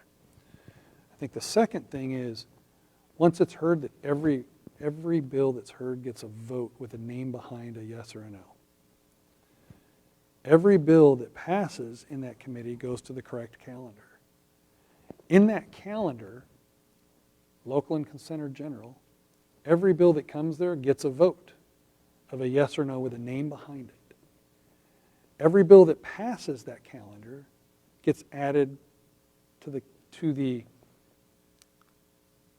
closest calendar. So if it can go on in 2 days, it goes on. And they're heard in the order in which they're funneled into the committees. Now, they're still going to play games. They're going to push your bill that is a priority, and the committee's going to hear it during the last week. And then they're going to push it to calendars at the last minute, and it's going to die there because of time, right? That's where a good speaker comes in. A good speaker, you are not going to have a rule that is going to be able to dictate everything that happens, because they're going to find ways around it. A true Republican speaker will go and work those bills, not with fear and intimidation. Hey, these are part of the platform. These are part of the priorities. Where is it? Why is it sitting there? Who's holding it up? Are there any barriers that you need me to get involved in to withdraw the barriers? Who do I need to talk to? Who do a group of us need to go talk to? Who do we need to convince? And I think those types of things have to be implemented. Some of them rules, some of them with a good speaker that is involved. And then I think the stuff that didn't pass last session, I can't remember the second question that you asked about all of the bills. Can you? So one thing I asked is like, what can Grassroots do? Yeah. Expose these Yeah, so these folks, and then that second one was is what can you do? And I think you've kind of addressed that. So you're already doing some of it. I think it's important for voters to know what their people are doing or not doing, right? And so you're already listening, you're already watching. But I think something that's not really been done is something I mentioned a few minutes ago. I think Grassroots could maybe do a better job at teaching individual voters how to keep watch on their folks. Because when you do that, you're going to get more reporting across all the platforms. So what do I mean by that in simple, short terms? Johnny and Mary are voters. They're kind of getting involved in Grassroots. They're not quite sure yet. You're teaching them how to, hey, you can meet with them. Hey, you can go online and watch them live. You can watch recorded stuff. You can go to these scorecards and look. By golly, I bet John and Mary are going to find things that you didn't see and know, and they're going to be reporting it and talking about it. So I think knowledge on how they can keep track of their legislators and see what bills they're passing. And I think even a mechanism, I'm going to go back to the other question, a mechanism as my brain's moving, on the fact that someone did a checkbox, that they actually did indeed ask for a hearing. If you can't make it mandatory that everything gets heard, that there's a checkbox that's visual online that says that someone asked for a hearing and didn't get it. There's a lot of answers to that question, and it's messy, sadly.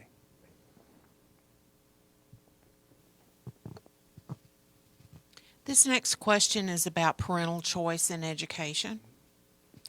Would you, and it'll be a two-part question. First part is, are you aware of concerns regarding parental choice in education? And if you know what some of those concerns are from a parent's perspective, would you cite those? Yes. Sadly, we're seeing it across the country, but it's happening in Texas. So many concerns that I feel like education, pieces and parts of the education system are imploding on themselves. I think they're self-perpetuated. When we have sexualization of children in schools, I'm just going to use that as an example. Sexualization of children in schools, where they are taught what transgender is, and they're asked or told or queried as to what sex do you think you are. I want to teach my child what that is. I'm going to teach my child at the appropriate time that I deem necessary. This is just one topic. I think those are things that I need to be able to have discussions with my child. Now, when you can't do that because a school district is not being held accountable, and that's a totally different topic, accountability of the school district.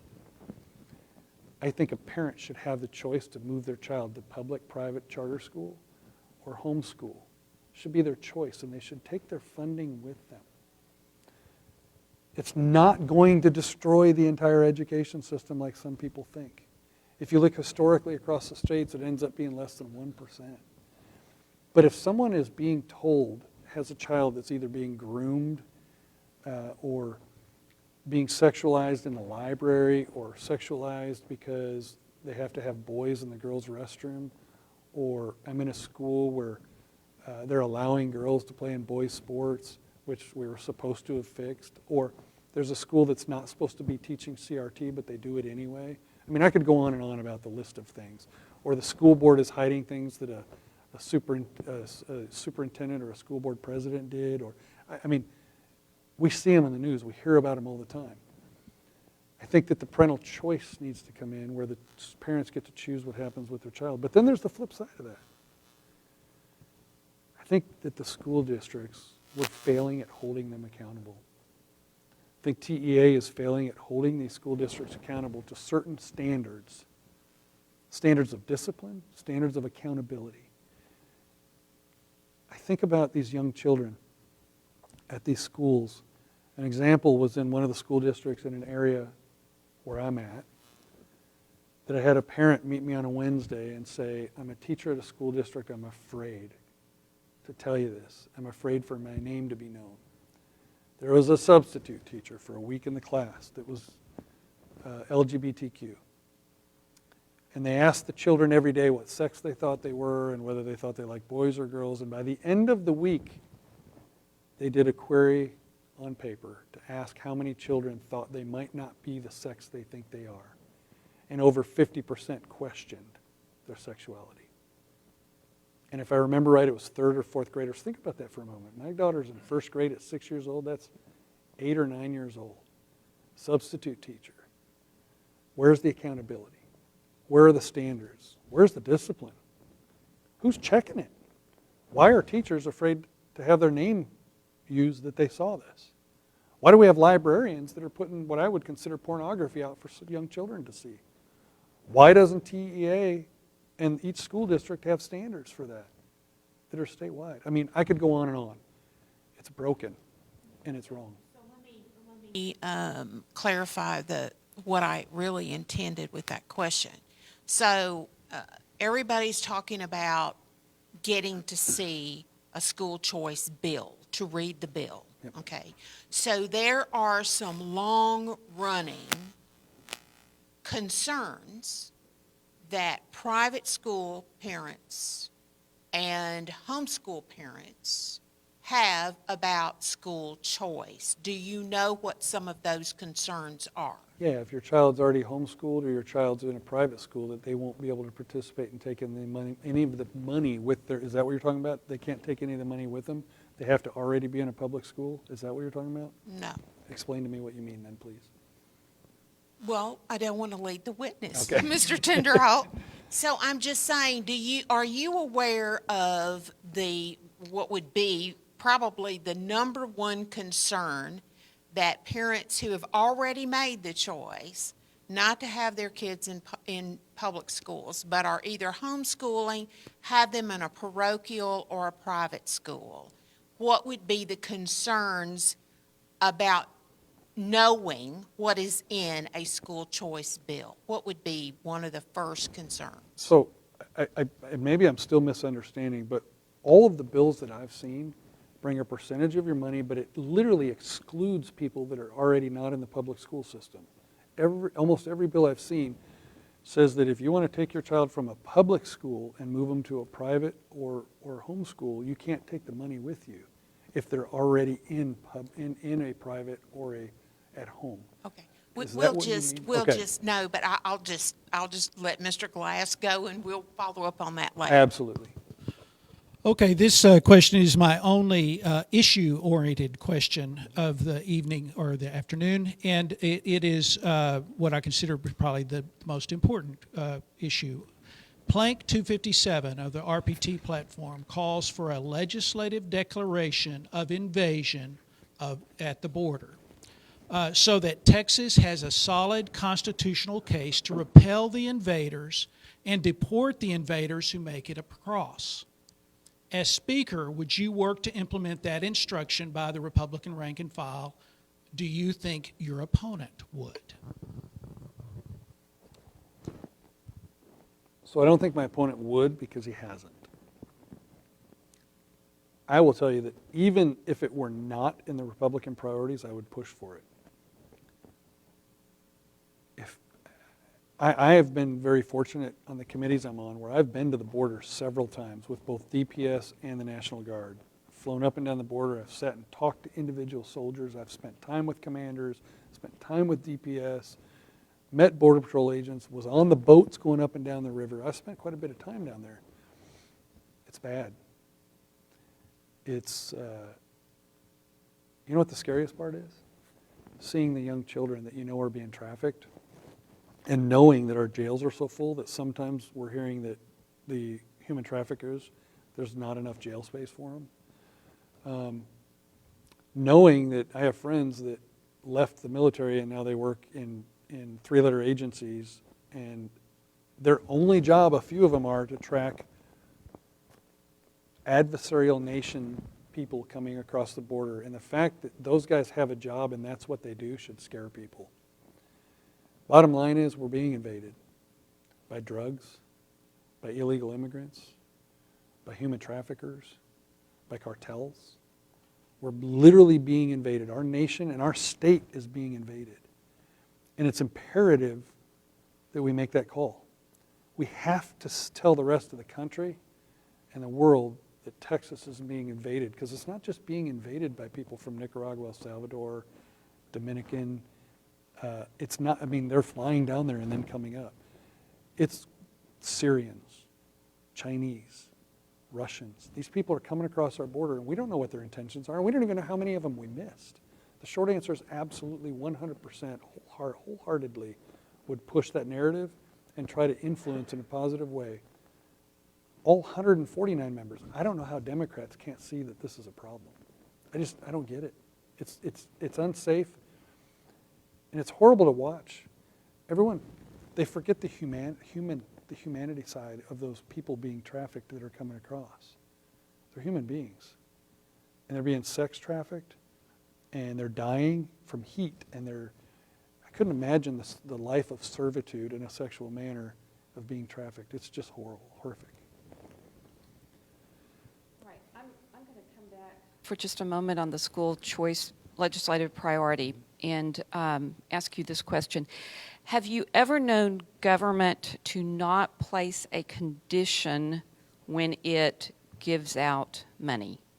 To not place a condition on that? Yeah, we take a lot of federal funding. And with the federal funding comes tons of strings attached. And so I think I might know where you're going with it in regards to any school choice bill where there's tons of strings, and they try, essentially, what they try to do, or what the bills have tried to do, that homeschool folks and private school folks don't want, is what they've essentially started to do with charter schools. They have the same standards. If you're going to get money tied to it, you have to, an example might be that you have to meet the A through F scale, or when it comes to sports. Is that what you're talking about? So if I know where you're going with this, I think that parents know best. The parents are the one paying the tax dollars. If I'm paying tax dollars and I choose that my child is going to use a certain mechanism for learning, regardless of what it is, the government should not meddle in how or what I'm doing in order for me to get that funding. I think, like me, my daughter doesn't go to public school. We checked a whole bunch of schools. We thought about homeschooling. My daughter goes to a Catholic school. It's because we chose that school because as parents, we felt like we wanted the religious side and we wanted that specific school for what they do. We didn't choose it because it met A through F or because the government was trying to use their dipstick to go, okay, how good is that school? Well, that school is not good enough to meet the standard for, well, I'm the dictator of that. Right? I get to decide as a parent what's good enough for my child. When is government too much government? And it's when they're tying tons of strings and they're tying parents' hands. So Speaker Phelan routinely uses his own brand of parliamentary procedure to silence debate. You may recall last session when he summarily ruled as non-germane Representative Slayton's amendment to add gender mutilation to the definition of child abuse on a bill pertaining to child abuse. Legislators will tell stories of the back mic being turned off, and in the last day of the 87th regular session, Phelan gavelled out with nary a pause to allow anyone to object. What can be done to force the Speaker to adhere to the proper parliamentary procedure, and what changes would you enact, if Speaker, to ensure that you are held accountable to proper rules of order? You know, I think I'm going to surprise you. Remember I told you I'm not always right? I made a mistake during the special sessions last session. I went to the parliamentarians almost daily to try to hold the Democrats accountable. Something I forgot was that the parliamentarians are not the decision makers, the speaker is. I allowed, now think about this for a moment, at least I have transparency and honesty to tell you that I allowed the parliamentarians to manipulate the rules to tell me that I couldn't do something, and I fought them every day on it. When in actuality, they work for the speaker, and the speaker is saying no. The speaker's saying no. And it happens. Routine, think about this, routine motions from the back mic. If you watch any of the sessions I've been in where I go back to make a routine motion, it's simple. The rules say I shall be recognized. It's another power grab that the speakership over decades has made to recognize some individuals and not recognize others for routine motions. Now, there's privilege motions, like a call of the House and stuff like that. Routine motions should be recognized. Now, there's also decorum in the House. And I think sometimes that gets taken too far. What do I mean by decorum? If I were speaker, I think you recognize members that are doing routine motions that are respectful to the House. Now, that's going to be subjective, right?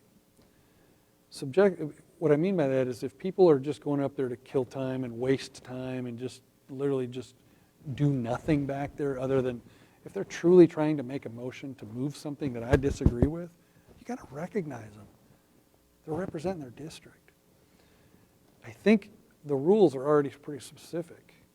It's no one holds the speaker accountable for it. Who can? Who in the Texas House gets to hold the speaker accountable? 149 members, right? So when I go to the front mic every day and I make the mistake of allowing the parliamentarians to tell me no, really the speaker told me no all day. And I should have turned to the speaker.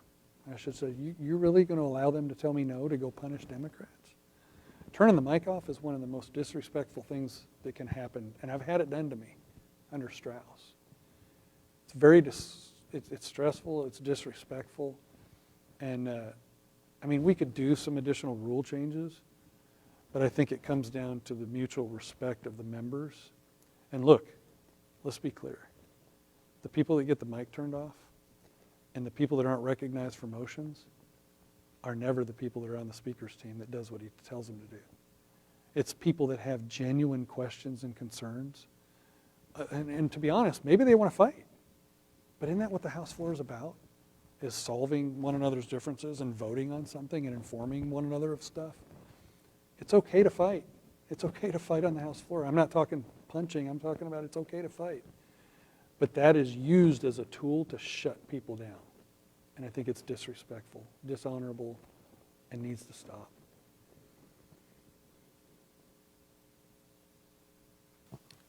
Okay, let's talk about a specific action that the legislature should take to stop the sexualization of children.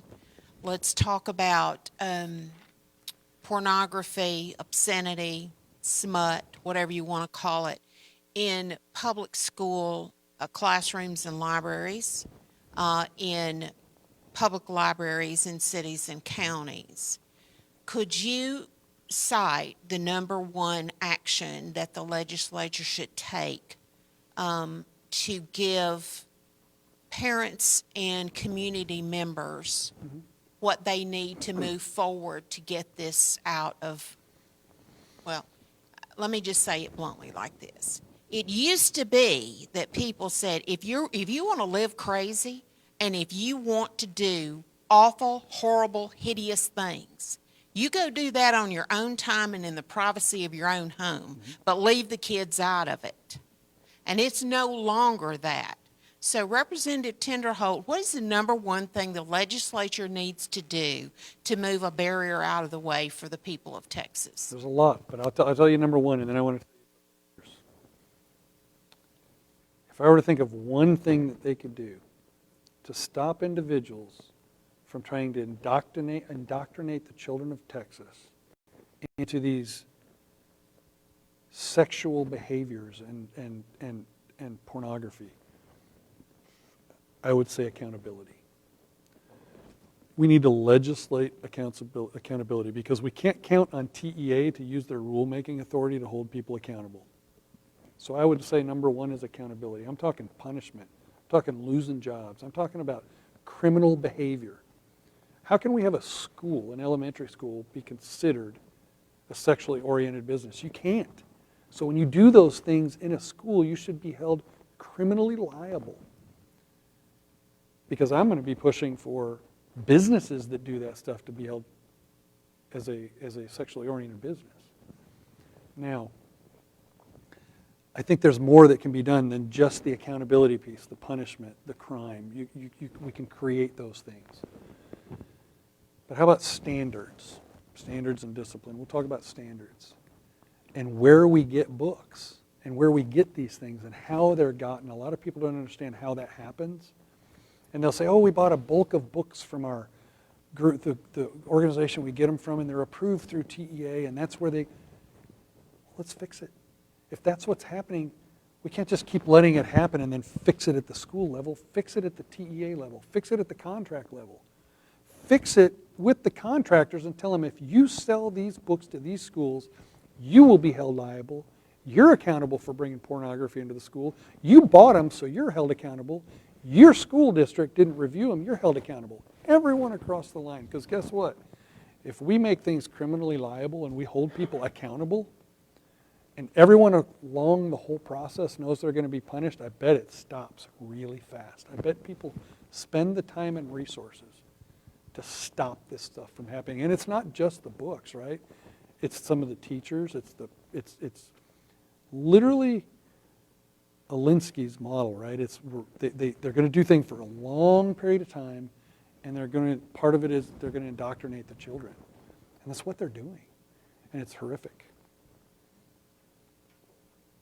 Okay, compare how a Tinderholt speakership would be different, if any, from a Phelan speakership in relation to the governor, especially when the governor pushes behind the scenes against implementing RPT, platform planks, and priorities. The big three are adept at playing the hide the conservative P from the grassroots. How would your speakership change the dynamic between the big three?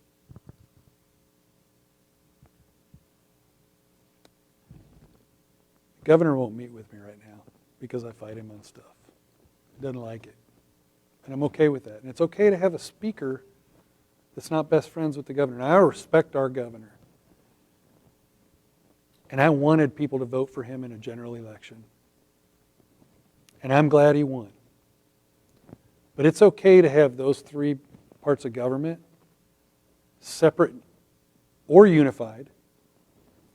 But I prefer separate, to be honest. I think that the House does their work, the Senate does their work, and the governor does his. And let's hope that all three of them are pushing the priorities. But I'll tell you what, I think Dan Patrick is going to push a whole lot of really good stuff across the line. And if there's a Speaker Tinderholt, I'm going to push a whole lot of really good stuff across the line. And I'm willing to bet that the governor will sign that stuff when it comes across his desk. Just because you're the governor, lieutenant governor, and the speaker doesn't mean that you get to dictate everything that happens in the world. So under Speaker Tinderholt, there would be no undue influence, disrespect, punishment. There wouldn't be the governor or the lieutenant governor trying to dictate what we will and will not do in the House. We will attempt to push the priorities of the RPT, and we will try to get them across the line on the Senate side and present them to the governor. Now, that doesn't mean that the governor's not going to maybe come to us and ask us to do some things that meet the criteria of the Republican Party. But the priorities of the Texas House, if I were the Speaker of the House. The priorities would have been created by other people and presented to us. There's 8 of them. There's a whole lot more than that needs to be done, but there's 8 of them. And in a world that I'm the Speaker, we influence people in a respectful manner, and we get those things across the line, and we present them to the Lieutenant Governor, who then presents them to the Governor. I don't believe that the 3 of those have to be best friends. I don't think the 3 of them always have to agree. That's what's gotten us into trouble sometimes, is too much agreeing amongst elected officials. I don't work for the governor. I don't work for the people in the Texas House. I don't work for the people in the Senate. Like I told you before, I got a couple 100,000 people that I'm responsible to. Hope that answered your question. Okay, team. We have enough time for you to each ask one more question. So I think you ought to have about 2 left. Pick your most important question to ask, and then Mr. Tinderholt's going to get to try to close the deal once we're done. So, All right, you actually have partially, maybe a little more than partially, actually answered my last question, but I would like to nuance it just a little bit.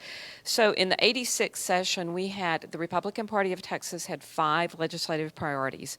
We got none of those met in full. We had a few small bills, but nothing substantial. Last session in the 87th, we had 8 legislative priorities. We had 1 that we really considered was met in full with constitutional carry or permitless carry. Yet, many of our representatives came back to their districts and told us that it had been the most conservative session ever.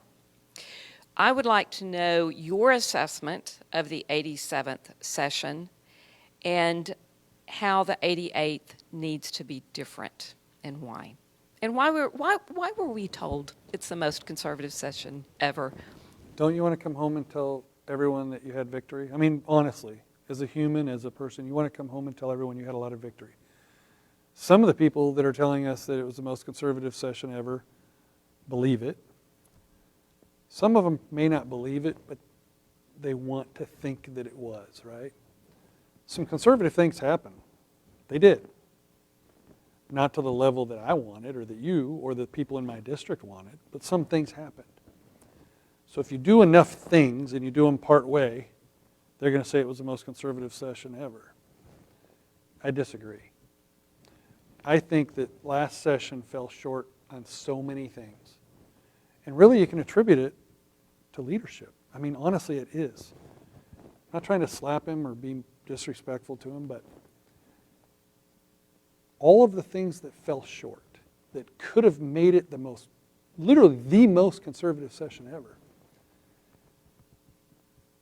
could have been done with influence, with speaker influence, instead of the speaker going to the Democrats to gain the speakership, beholden to the Democrats, has to give and take and barter with bills with your priorities, and then we don't really have a true representation of what the voters wanted down in Austin. And so, in short, we had some wins. It was not the most conservative session ever. And I'm going to have members of the Republican Party in that Texas House that are going to be mad with me saying it. I tell the truth according to my truth, and that's my truth. I don't feel like it was the most conservative session ever. We had some victories. I'm happy with some of the stuff that happened.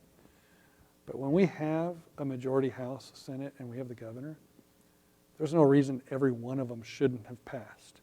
Now, I'm a realist. Some of them may have been watered down for other reasons. So if you have 8, I want all 8 the way they are. But if you pass 8 and 6 of them are perfect and 2 of them somehow some stuff got on it and we have to fix it, I consider that pretty conservative, and that's a huge win. I want all 8, don't get me wrong. But to pass 1 and have some other victories, look, I mean, we had some pro-life stuff that was great. We really did. But we forget that we have a majority. This stuff should be easy. It really should. It should be easy. We should be unified. So, no, it wasn't the most conservative session ever while some good things happened. Thank you for your time today, Representative. My last question. Thank you for your time today. My last question is, when, not if, we conservatives wrest control of the swamp that is the Texas House from the clutches of the lobbyist-funded establishment, we must ensure that the lasting changes are made that will forever keep power from being centralized in the Speaker again. Some of these changes would be the rules, some would be to the statute, some might even be constitutional amendments. Would you be willing to be the Speaker that relinquishes the massive power of the Speaker by increasing the authority and accountability of the representatives themselves and making the Texas House truly and fully transparent? And, and then a secondary question is, what further changes would you suggest that would ensure that future speakers are as weak as possible? So how do we make these changes So let me answer permanent? the first one.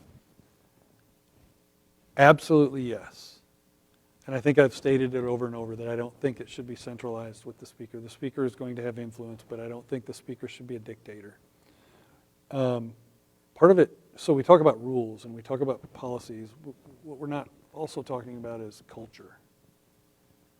The culture of that Capitol. Think about what you've heard and seen in that building and some of the things you asked me about alcohol. And we all know what's been going on in Texas at the Capitol.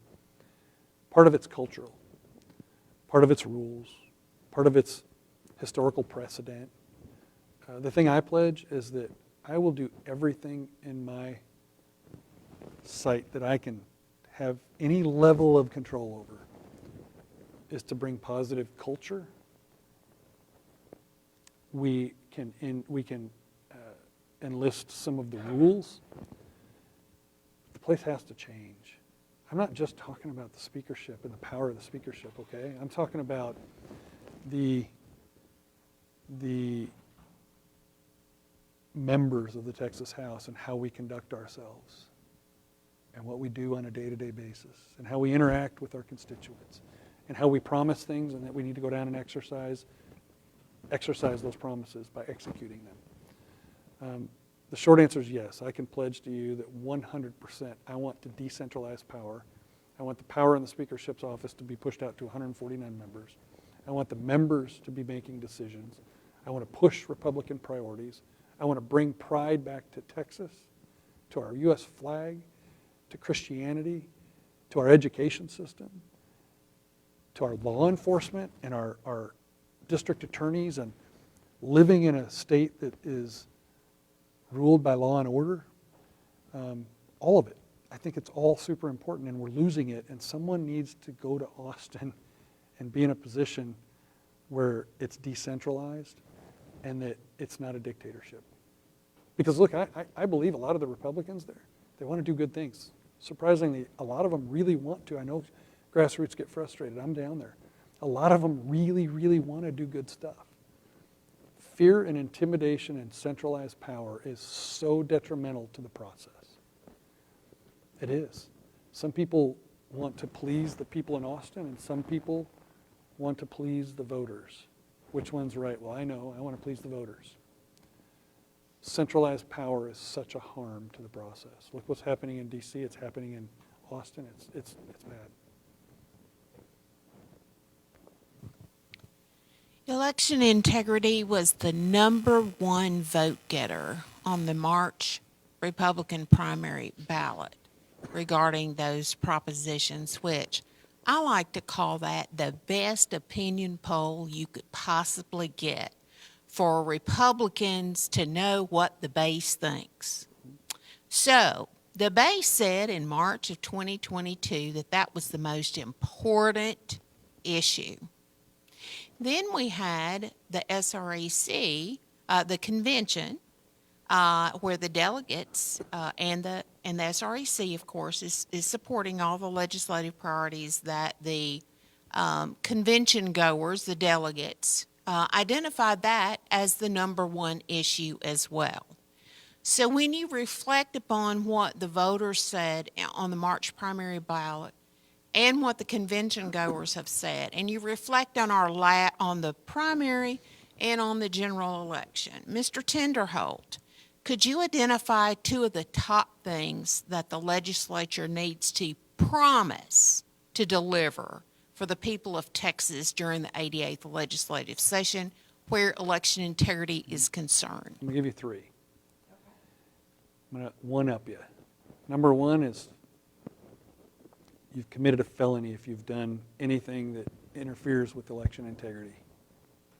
It got taken out. I can't explain it. It is unfathomable that we passed that bill without it being a felony. There needs to be civil penalties. And our Attorney General needs to be able to hold people accountable and prosecute them when they do it. I was appalled that the Criminal Court of Appeals came out and said that he couldn't. I've got a couple of bills intended to fix that. But if we don't do, just at a minimum, if we don't do those three things, we will have failed not just our voters, the system, the process, and we will have failed that sacred thing that we have, the being able to go vote, that a lot of people in other countries can't do, that a lot of military members have shed blood and died and given their lives for. And so with that one topic, if we don't do at a minimum of those three things, we will have failed Texas. Okay. I'm not sure I should ask this question, but I'm going to. Do it anyway. Is there any list of promises by Phelan that could cause you to drop out of the race? I'll give you some examples. No dim chairs, pledge to push and not knife behind the scenes all of the RPT, legislative priorities. A rule to place bills with majority co-authors on the House calendar. Or a pledge to push declared border invasion and legislation in support, etc. No. And the reason that it's no is we will still have centralized power. And we will still have people that have fear and intimidation. And we have to remove that. So the answer is no. I'm not running on just the priorities. I'm not just running on transparent process. I'm running to try to change that culture that's festered for decades in the Texas House, that a lot of people are afraid to change. A lot of the members are afraid to change it. The answer is no. I'm running, and we're having a floor vote on the 10th of January. Okay, Mr. Tinderholt, thank you for being here today, and I'm going to give you 2 minutes to close the deal with the folks that are watching or the folks who will be watching later, but we do appreciate your time today. Thank you. Thank you. I'm running to change the culture. I got 2 kids. I think if we don't do it now, we're going to get to a point where it's too far gone. Some would say it's already there. I have a mutual respect for my peers on the House floor. I want them to live a different life for the 5 months we're down there. I want them to vote for their district. The power that's been consolidated in the speakership isn't the fault of any one person. Going to the Democrats to try to get the speaker is not the fault of any one person. It happens over and over and over. It has to stop. We have to change the culture. We have to change the centralized power. We have to allow members to vote their district and really say it and mean it. We have to change a lot of rules. The Republican Party needs to hold people accountable for being Republicans.